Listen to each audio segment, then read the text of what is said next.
Hi guys, welcome to my channel. It's Vesna here. Thank you so much for stopping by. If you're returning, welcome back.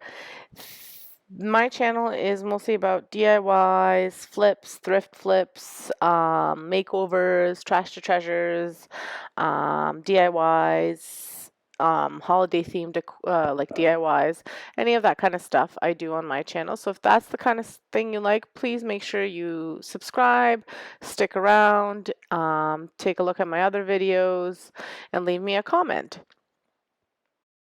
So today's video is a part of the Old World Home Goodwill $5 Goodwill challenge. Um, this challenge is hosted a couple times a year, and so for this year we had to do a fall themed Goodwill find, and it had to be under $5, and then we had to flip it into something nicer or fall themed or whichever. So I'm using this tray. So the tray was $2.99 at our Salvation Army thrift store. And what I'm doing is I'm just applying Annie Sloan black wax to the wood parts of the tray because it has the wood around. And then I'll be painting the white part in the Annie Sloan chalked cocoa. And then I'll apply some of this Rust-Oleum chocolate and white as well. And you'll see what I do. I'm going to put some music on so you guys can kind of watch my process and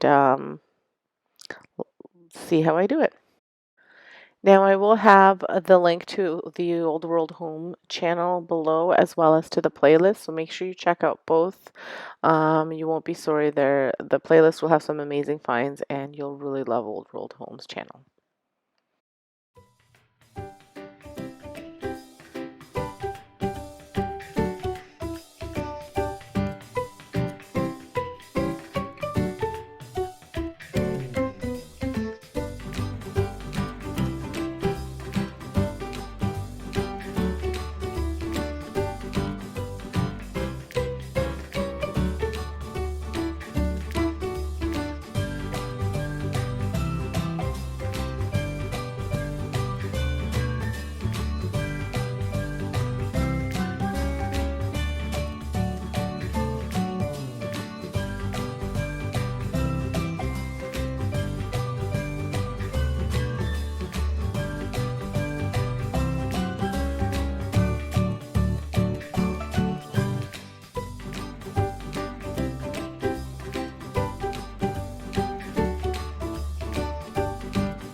So I'm just using an ordinary paintbrush to paint this, and I am not too concerned about coverage.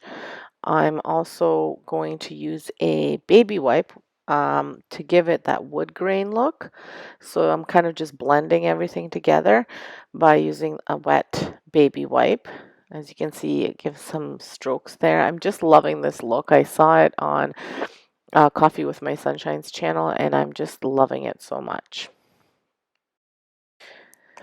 So while that's drying, I go ahead and I find this image. I found it on Pinterest. It's a free image, and I'm going to use my Cricut to cut it out. So I'm going to use the print and cut feature.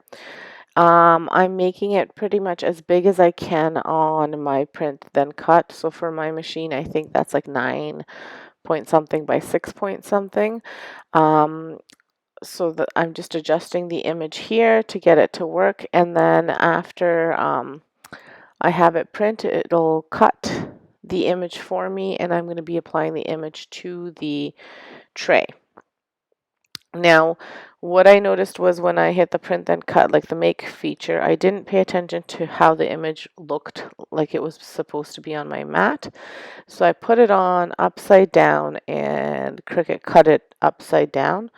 So I had to reprint the image. I'll show you that in the next clip. So in the next clip, you'll see that I've attached the image to the mat the appropriate way, but I'm still not happy with the way the pumpkin's lettering looked, so I wind up actually writing that in freehand with a Sharpie.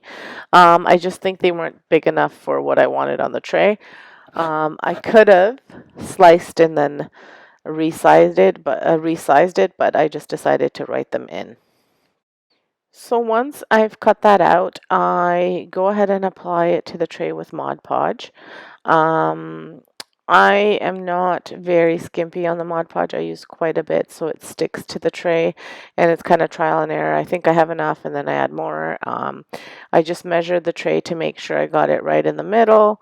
And then I made a little mark with a pencil, and then I applied my Mod Podge to the tray. After that dried, I went ahead and I used a little bit of the Rust-Oleum chalk linen white paint, and I dry brushed it all over the tray to give it really that aged farmhouse antique kind of rustic look, which again, if you've watched videos on my channel, you'll see that I love that look.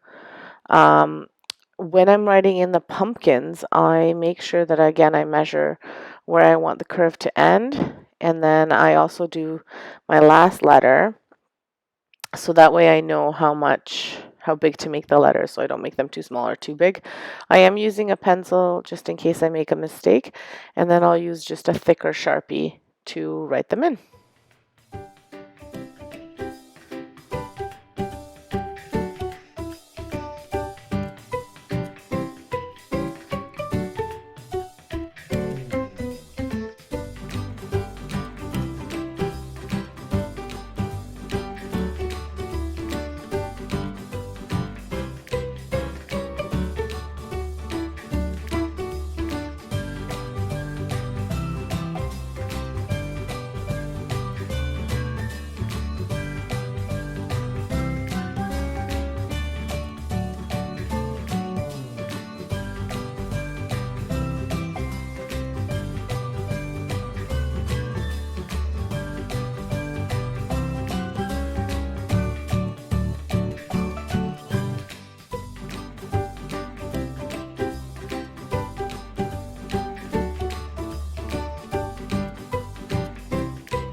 So here's the finished distressed piece. I've displayed it on my fireplace mantle.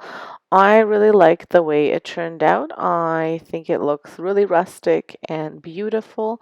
If you agree, make sure you hit that like button. Let me know what you think in the comments below. Make sure you watch my home tour today, which will be on my Vesna TV home channel, and it'll show you all of my fall decor. Check out those fall DIY playlists, and I have one more fall DIY coming to you tomorrow, so check that out as well. Thank you for stopping by. Have an excellent day and stay safe.